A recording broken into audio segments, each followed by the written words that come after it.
Present 10th class complete చేసి ఇంటర్మీడియట్కి వెళ్తున్నటువంటి students and వాళ్ళ పేరెంట్స్ అడిగేటువంటి ఒక క్వశ్చన్ ఏంటంటే ఫ్యూచర్లో సివిల్ సర్వీసెస్ ఎగ్జామినేషన్ రాయాలనుకున్నప్పుడు ఏ గ్రూప్ చూస్ చేసుకోవాలి అని.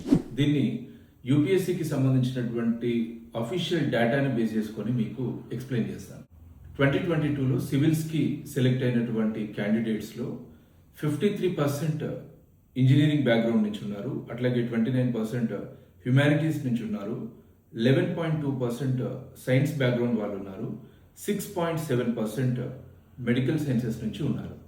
సో ఇక్కడ పాయింట్ ఏంటంటే ఆల్ స్ట్రీమ్స్ నుంచి engineering, medical sciences, humanities, science అన్నింటి నుంచి సివిల్ సర్వీసెస్కి సెలెక్ట్ అవుతున్నారు. సో నేను గతంలో చెప్పాను, మళ్ళీ చెప్తున్నాను, మీరు ఏ స్ట్రీమ్ చూస్ చేసుకున్నప్పటికీ కూడా మీరు సివిల్ సర్వీసెస్ రాయగలుగుతారు, క్లియర్ చేయగలుగుతారు. ప్రశాంతంగా ప్రిపేర్ అవ్వండి. అనవసరమైనటువంటి గందరగోళాలు, అపోహలు వద్దు. Thank you.